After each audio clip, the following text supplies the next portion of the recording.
There are things I've never entered into an official report. After 31 years supervising luxury renovation projects across Europe and the Eastern Seaboard, I've learned that certain observations do not belong in documents that lawyers will eventually read. What happened at Villa Corrente in the spring of 2017 belongs in that category, not because it is implausible, but because it remains, to this day, and unexplained by any standard I have encountered in 3 decades of professional work. The Vauclair-Sutton family retained my firm in January of that year. Their property on Cap Martin, overlooking the Mediterranean between Monaco and Menton, was scheduled for a comprehensive structural renovation, new plumbing throughout, restoration of original Art Deco details, and an expansion of the lower terrace. The budget exceeded €4 million.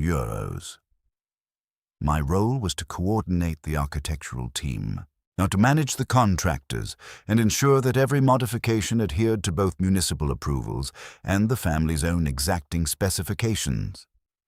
I had worked with wealthy families long enough to understand that their properties are never simply buildings. They are documents. They hold decades of decisions, architectural, personal, financial, in every wall and threshold. A renovation is not construction. It is archaeology conducted in reverse, and it requires the same patience, now the same discipline, the same willingness to stop when something unexpected surfaces beneath the surface. I wish I had understood that principle more completely before I accepted the Vauclair-Sutton commission. I wish, above all, that I had asked a different set of questions during my first meeting with Dominique Vauclair-Sutton in her Geneva office on the 14th of February. Dominique Vauclair-Sutton was 67 years old that winter, as a woman whose composure carried the particular quality I associate with inherited money. Not arrogance, precisely, but a settled certainty that the world would arrange itself around her preferences. She received me in a private meeting room on the 22nd floor of a building overlooking Lac Léman, the water pale and flat under a February sky.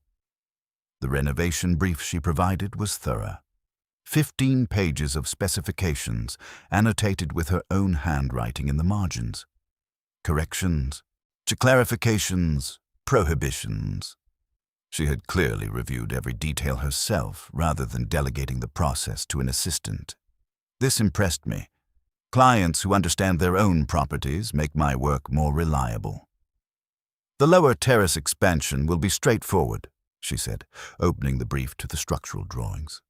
The plumbing work is long overdue, and the Art Deco restoration I want handled by the same team that completed the Palais Hirondelle project in Nice. She paused at a page near the center of the document, then turned it without comment. The architect of record is Oliver Renfrew. You'll find his contact information on page 12. She offered tea. We discussed timeline, insurance arrangements, the specific contractors approved for work at Cap Martin. What she did not mention, at any point during our 90-minute meeting, was the Northeast Corridor.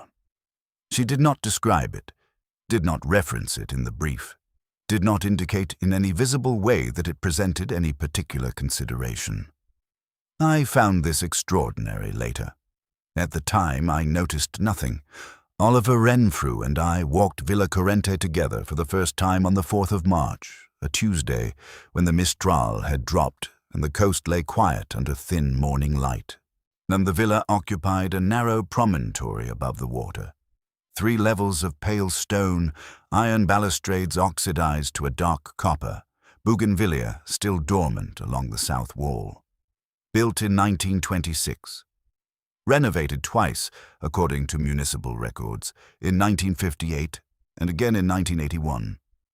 Oliver was 44, precise in the manner of architects who have spent careers reconciling beauty with mathematics. And he carried the approved plans in a reinforced tube and referred to them frequently as we moved through the rooms, cross-referencing dimensions, marking his own annotations in a carbon copy field notebook. I appreciated his method. We worked well that first morning. The villa's layout was uncomplicated. Ground floor, entrance hall, reception room, dining room, kitchen, service corridor.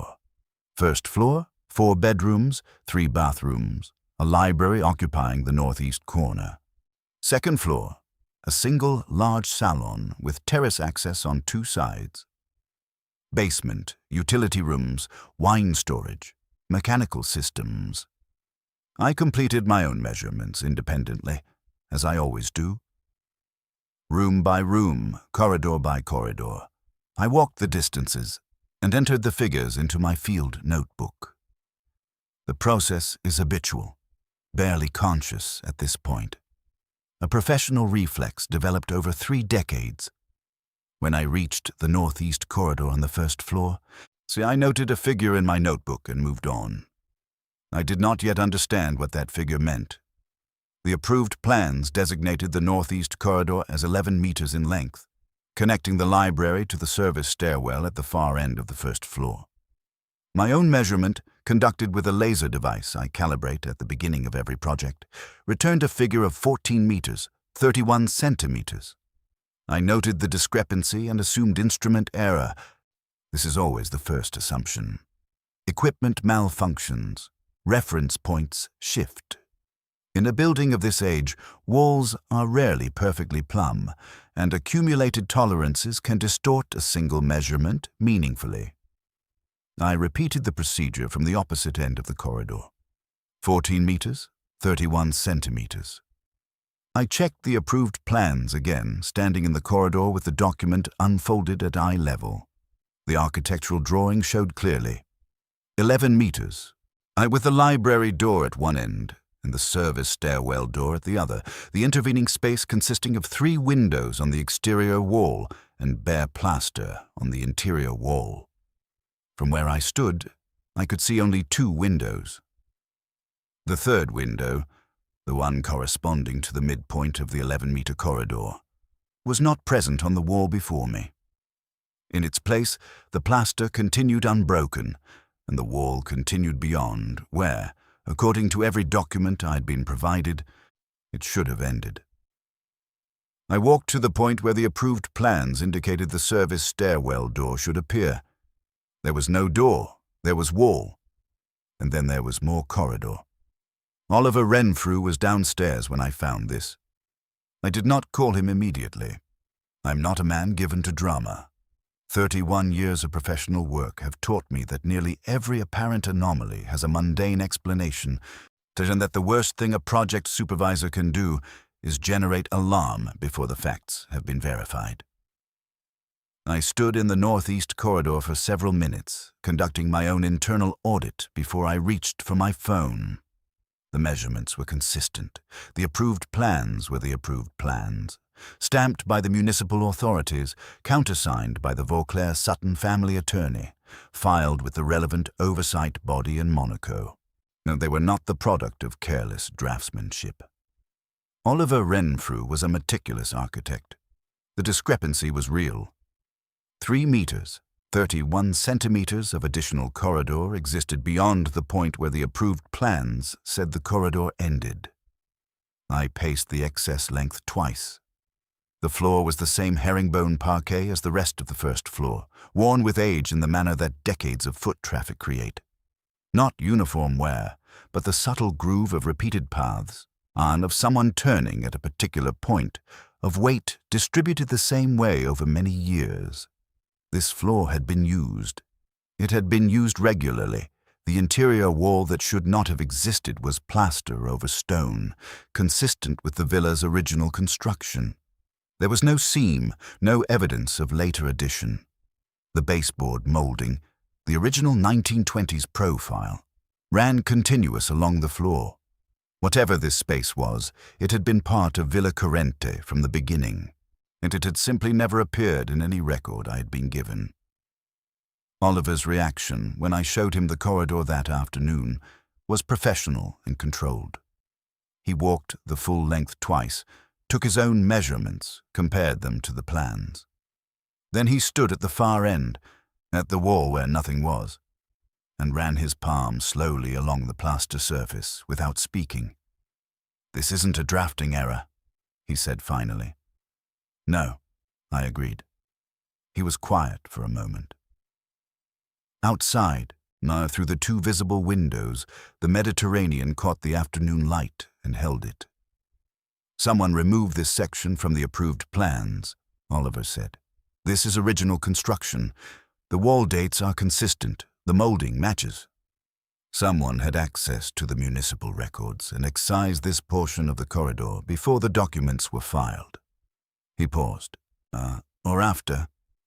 I asked him whether that was technically possible, whether filed architectural documents could be altered after municipal approval. "Not easily," he said. "Not without cooperation from someone inside the approval process." He turned and looked back along the corridor toward the library. But not impossible if the family had the right relationships and sufficient motivation.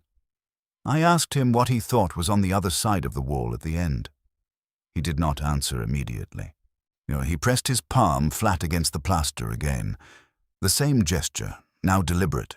Then he withdrew his hand and looked at the faint impression of warmth his touch had left on the old surface, already fading. "Something they didn't want on any document," he said. "Something they went to considerable effort to make official." I telephoned Dominique Vauclair-Sutton that evening from my room at the Hôtel de Paris, and I had drafted the key points of my observation before dialing. Specific language, measured tone, no speculation beyond what the physical evidence supported. I've made calls like this before, when a project has surfaced, something the client had not disclosed. The manner of presentation matters enormously. She answered on the second ring. This was unusual for a woman of her standing. People of her position typically have their calls filtered, and I described the discrepancy in methodical terms. The approved measurement, my recorded measurement, Oliver Renfrew's independent confirmation, the additional corridor length, the interior wall that had no architectural basis in any document provided to my firm. There was a silence of perhaps 8 seconds after I finished speaking. "You've measured carefully," she said. It was not a question. I told her I had measured twice, with a calibrated instrument, and that my architect had confirmed the figures independently. Another silence. Shorter this time. "I'd like you to leave that section of the first floor undisturbed," she said. "Proceed with all other work as planned. The plumbing, the terrace, the Art Deco restoration. Everything continues on schedule. The northeast corridor does not require attention at this stage." I asked whether she wished to review the approved plans and file a correction with the municipal authority, given that the documented dimensions did not correspond to the actual structure. "No," she said. "The corridor is fine as it is." She ended the call before I could respond. Oliver Renfrew was not satisfied with this arrangement. We spoke over breakfast the following morning, and I relayed Dominique's instructions as precisely as I could. He listened without interrupting, then set down his coffee cup with a deliberateness that I recognized as suppressed disagreement. "We have an obligation to accurate documentation," he said. "If the approved plans don't reflect the actual structure, we're potentially in violation of our professional responsibilities. Any contractor working on that floor needs to know the correct dimensions." He was correct. I told him so. I also told him that our client had been explicit and that we were not in a position to compel disclosure she had chosen to withhold. "Then we document the discrepancy ourselves," Oliver said. "In our own project records, independently." I agreed to this. It was the appropriate professional response, and it gave us both a measure of protection should questions arise later. We recorded the northeast corridor's true dimensions in our private project files, cross-referenced against the approved plans, with a notation that the client had been informed and had elected not to pursue correction. What I did not yet include in that notation was everything else I had begun to notice, and the temperature in the northeast corridor was consistently lower than the surrounding rooms, not dramatically, but measurably, by approximately 2 degrees Celsius, regardless of the time of day. This I attributed to the corridor's position on the northeast face of the building, away from solar exposure. There are always rational explanations. I have spent 31 years reaching for them first. The renovation work began in earnest during the second week of March. 23 contractors in rotation, plumbers, plasterers, carpenters, restoration specialists, brought the villa to life in the noisy, purposeful way that construction always does. I kept my site office in the ground floor dining room, which gave me a clear sight line to the service stairwell and easy access to all 3 floors. On the 4th day of work, because one of the plumbers, a local man named Bertrand who had worked on Cap Martin properties for 20 years, came to find me shortly after noon. He had been running new pipe through the first-floor service corridor and had encountered an anomaly in the wall adjacent to the northeast corridor. "The pipe route takes me along the back of that wall," he said, spreading a sketch on my table. "Standard partition work. But when I got to this section here," he pointed, "the wall is 3 times the thickness it should be. Stone, not partition material, and it goes down. Deep." I asked him to elaborate. "Whatever is on the other side of that wall," Bertrand said, "it's not a corridor. The depth is wrong. You'd need at least 3 meters on the other side to account for the stone thickness and whatever space it's containing." He paused. "I've worked in old villas my whole life, knowing that wall was built to last several centuries. Whoever built it wasn't thinking about plumbing access."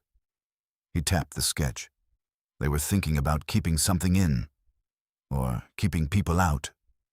I called a halt to all work in the northeast section of the first floor that afternoon. This was within my authority as project supervisor, and I exercised it without consulting Dominique Vauclair-Sutton.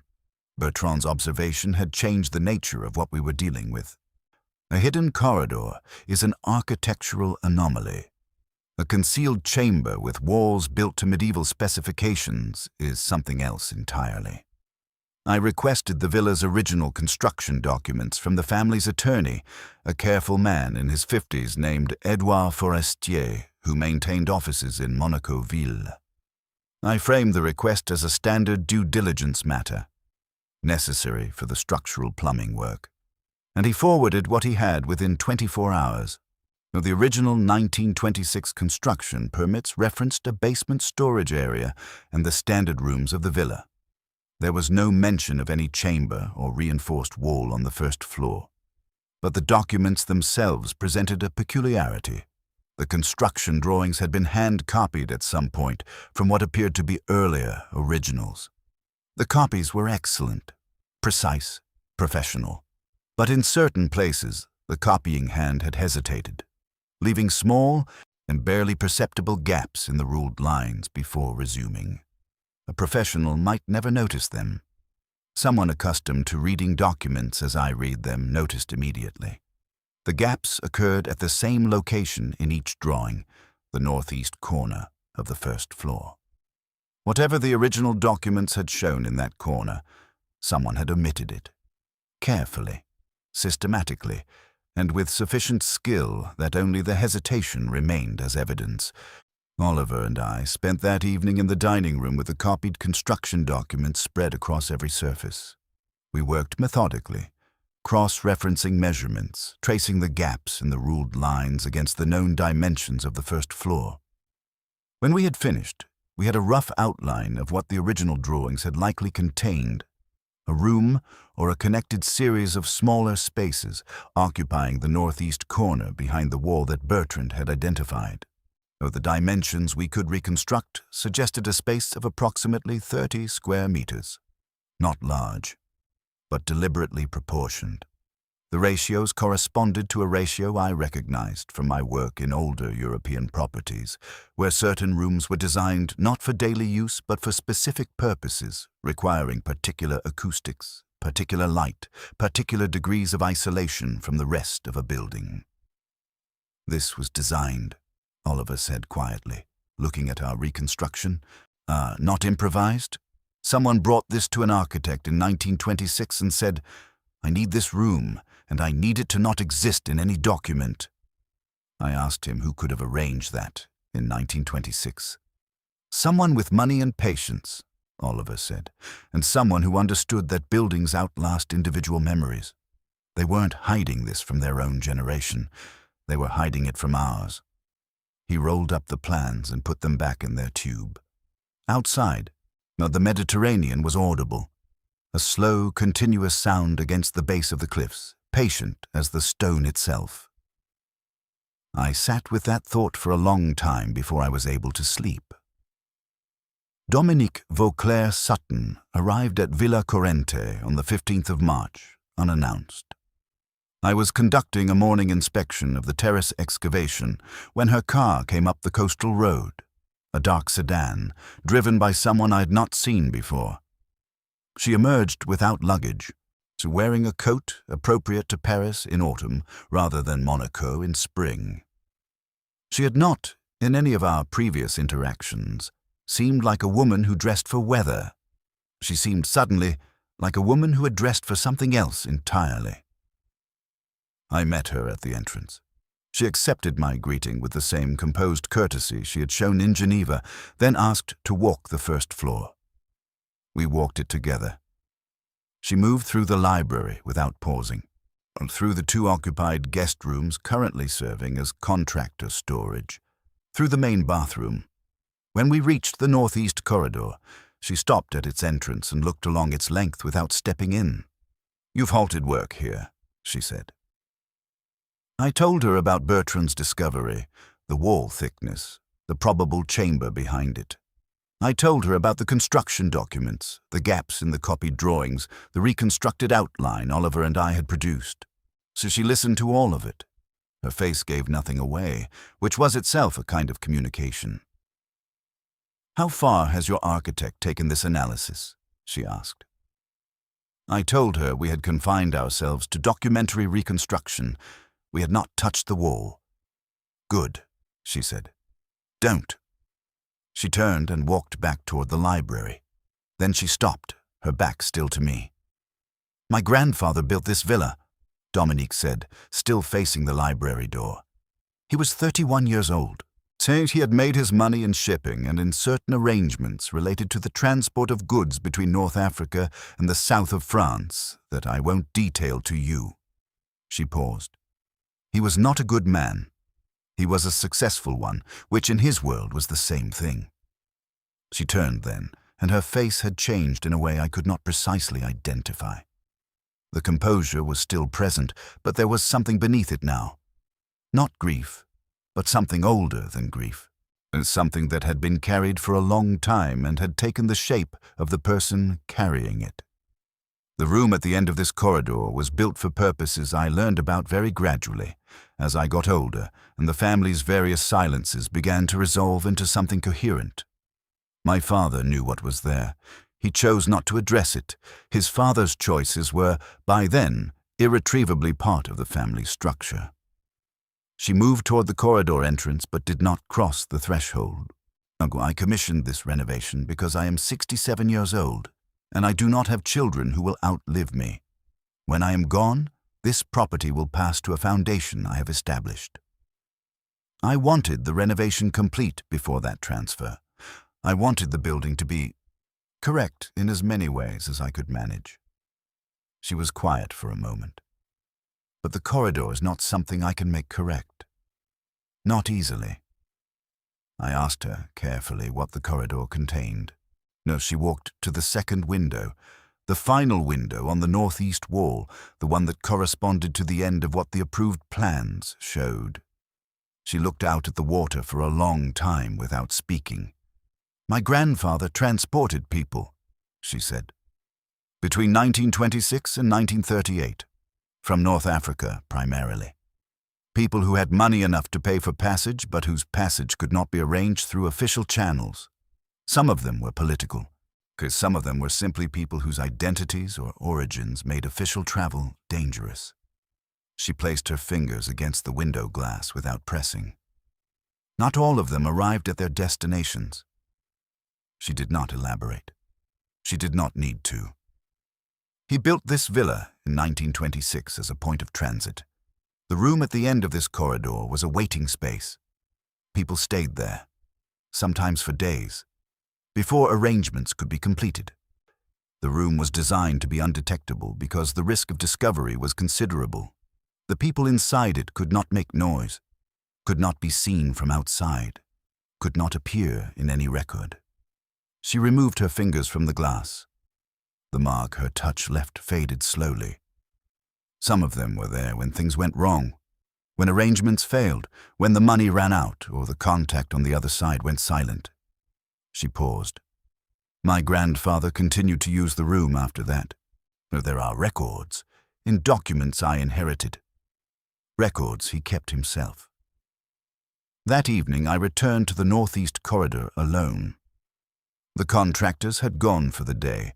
The villa was quiet in the particular way that large stone buildings become quiet when emptied. Not silent, exactly, but occupied by its own ambient sound, a low atmospheric pressure that older structures generate simply by existing. I walked to the end of the documented corridor, and then I continued into the additional 3 meters, 31 centimeters, that the approved plans refused to acknowledge. I had been in this section several times by now. The parquet was the same, the molding was the same. The plaster showed the same quality of age, but something had shifted in my experience of the space. Or rather, something I had been registering without acknowledging had become impossible to set aside. The temperature differential that I had attributed to solar exposure was still present, 2 degrees cooler than the surrounding spaces. Consistent, regardless of time of day, regardless of whether the windows were open or the heating system engaged. In 3 decades of renovation work, I've encountered many old buildings with cold spots. There are structural explanations: thermal mass, air circulation, proximity to external stonework. I reached for all of them in sequence, and they all held, and none of them fully accounted for what I was experiencing in this particular section of this particular corridor. The cold had a quality to it that structural explanations describe in terms of temperature but do not address in terms of presence. I'm not a man who uses that word easily. I'm using it here because no other word is accurate. Oliver Renfrew resigned from the project on the 19th of March. He came to my site office early that morning before the contractors arrived. He had placed his letter of withdrawal on the table with a formality that suggested he had been composing it for several days. He cited professional obligations and a scheduling conflict with another commission. These were the words he used. They were not what he meant. The previous afternoon, he had gone to the northeast corridor to take a series of photographs for our project records. He came back to the dining room 40 minutes later and sat across from me without speaking for some time. Like when I asked him what he had found, he said only, "The drawings I made this afternoon don't match the photographs I took. The proportions are wrong, not by much, but wrong." I asked whether he meant the approved plans were wrong. "I mean my drawings are wrong," he said. "I drew what I saw. The photographs show something slightly different. In 20 years of practice, I have never produced a drawing that didn't correspond to its subject." He paused. "I would like to not think about what that means." He left Monaco that afternoon. I do not blame him. I've thought often about whether I should have left with him, and I've concluded, without satisfaction, that the answer is probably yes. But I have also concluded that I would not have left, regardless of what I knew. Some professional responsibilities embed themselves too deeply to be easily withdrawn. Dominique Vauclair-Sutton returned to the villa on the 22nd of March. She brought with her a woman I had not met. Introduced simply as Marguerite, a private archivist who worked exclusively for the family. Marguerite was perhaps 50, spare and quiet, with the particular attentiveness of someone accustomed to handling documents that require both expertise and discretion. They spent the morning in the library. I conducted my own work on the ground floor and did not attempt to join them. At midday, Dominique came to find me. "Say, I want to show you something," she said. She led me to the library and set a document on the reading table. It was a ledger, cloth-covered, the binding cracked with age, the pages brown at their edges. The handwriting inside was precise and regular. Her grandfather's hand, I understood. The ledger documented arrivals and departures, dates, numbers of individuals, payment amounts in currencies from multiple countries. The entries were meticulous and businesslike, and the same manner in which one might record the movement of cargo. In the later entries, beginning in 1931, continuing through 1938, a new notation appeared beside certain names. A single word in French, abbreviated, restés, those who had stayed. My grandfather continued keeping records even then, Dominique said. I don't know whether this makes him more or less culpable. I have been unable to decide. She closed the ledger carefully. There are 47 entries with that notation. She placed her hand flat on the cover without pressing. I have located families for 9 of them. The work of the renovation continued around the northeast corridor like water moving around stone. The plumbing contractors completed the first floor rerouting by the 28th of March, adapting their pipe run to avoid the reinforced wall entirely. An accommodation that added 4 days to the schedule and required a revised specification that I filed with the municipal authority as a standard engineering adjustment. No explanation was required, and I offered none. The Art Deco restoration team arrived on the 1st of April, 3 specialists from Nice with a reputation that Dominique had insisted upon. They worked with the slow, respectful thoroughness of people who understand that they are reversing damage rather than creating newness.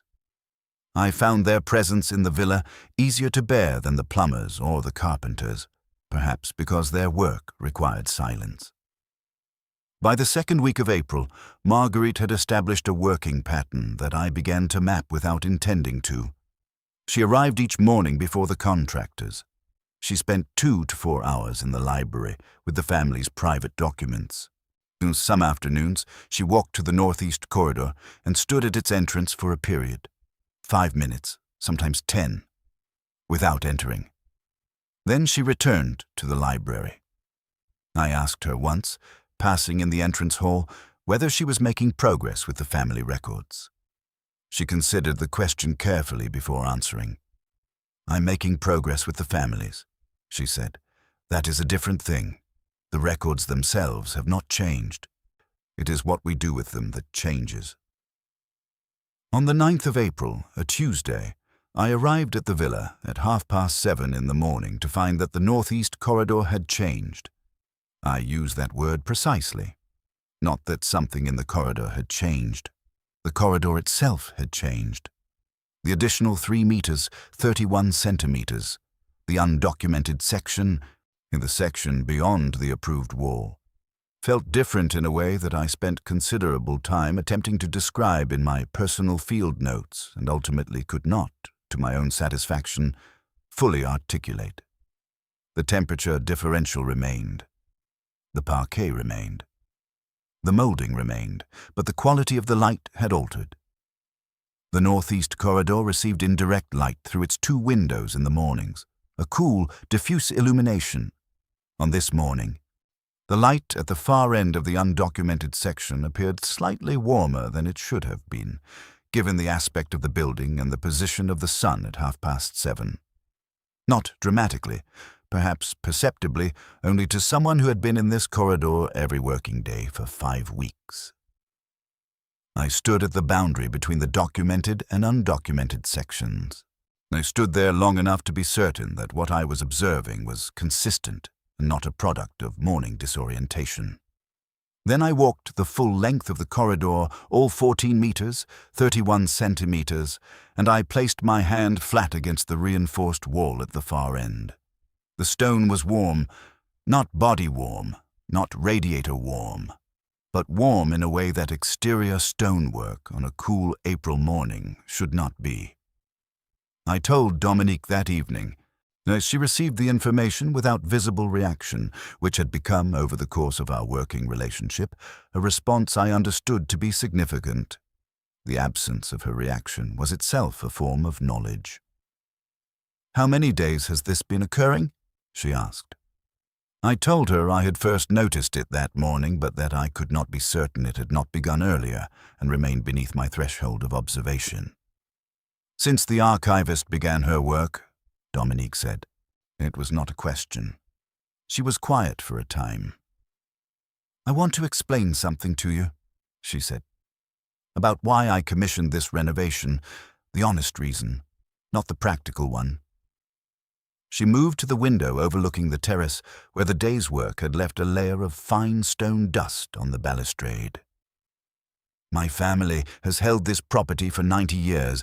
My father inherited it from his father. I inherited it from my father, and each of us knew what the northeast corridor contained. Not in the room, but in the fact of the room, in the decision that had been made and maintained and never corrected. She turned to face me. I believed that if I could make the villa functional and beautiful again, if I could correct its surfaces, restore what had been damaged, that this might be a form of the other correction, the one I was not able to make. She paused.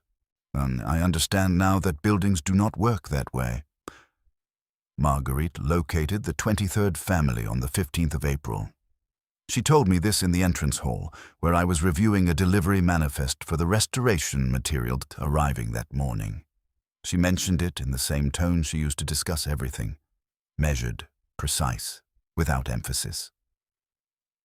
23 families, she said, who know now what happened to someone they had believed simply disappeared. 23 occasions where the record has been used for its intended purpose. She folded her hands. The ledger had a purpose when it was created, even if that purpose was not honorable. It is possible to redirect a document's purpose. It is not possible to pretend the document never existed. I asked her about the remaining entries, the 47 minus 23. 24 families to locate, she said. Some will be impossible. The families themselves may not have survived, or may have dispersed to the point where tracing becomes impractical. Some we will find. She paused. The work continues. I returned to the northeast corridor that afternoon with no professional justification for doing so. I simply went. I walked to the end of the undocumented section and stood for some time against the reinforced wall. The warmth was still present, more diffuse now than when I had first noticed it, less concentrated, as though distributed across a wider surface, and I could not say whether this represented an increase or a decrease in whatever was generating it. I could only observe that it had changed, and that the change corresponded to no physical variable I had altered. The renovation was completed on the 3rd of May. I conducted the final walkthrough with Dominique, room by room, level by level. The plumbing was fully operational. The Art Deco details had been restored with a precision that even my exacting standards found satisfactory. The lower terrace expansion had added 70 square meters of outdoor space with a direct view of the Mediterranean that justified every euro of its cost. We didn't discuss the northeast corridor during the walkthrough. We reached it and we moved through it, all 14 meters, 31 centimeters of it. And we noted in the silence that exists between professionals who have arrived at an understanding that the work was complete. The reinforced wall at the far end remained, and would remain. Dominique had made no instruction about it either way, and I had made no suggestion. Some things exist beyond the scope of renovation work. At the end of the walkthrough, Dominique signed my completion certificate with the fountain pen she carried and handed it back without comment. Then she walked to the library, where Marguerite had her papers arranged on the reading table, and sat down across from her, and then they resumed whatever conversation they had been sustaining for 6 weeks, quietly, with the Mediterranean audible through the open window. I let myself out of the villa and stood on the coastal road for a moment before getting into my car. The Mistral had returned. The water below the cliffs was dark and quick. I drove north without looking back. 3 months after the completion of the Villa Corrente renovation, I received a letter from Marguerite. Not from Dominique. From Marguerite. It was in her own hand, on plain paper, with no letterhead. She wrote to tell me that she had located 38 of the 47 families. 9 remained, and she was not confident that 9 could be completed given the available records. She described the work without sentimentality: names found, documentation forwarded, acknowledgements received or not received. She added one paragraph at the end that I have returned to many times since.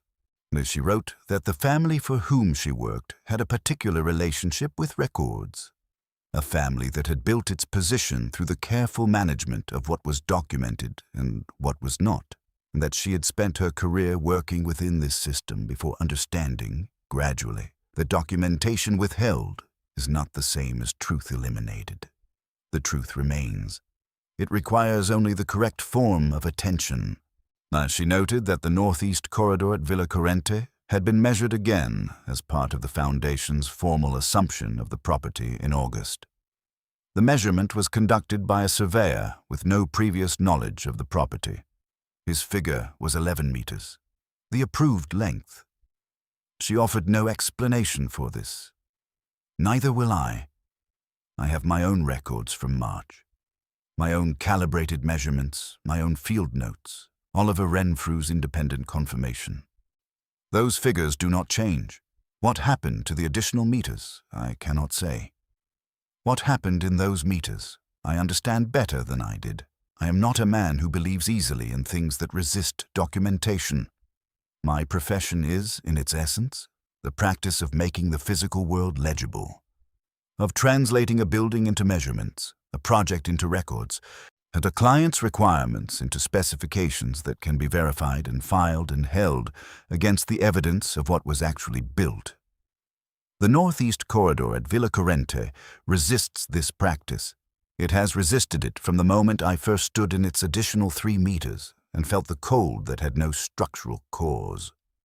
What I can say is this: Dominique Vauclair-Sutton transferred Villa Corrente to her family foundation in August of 2017, as she had planned.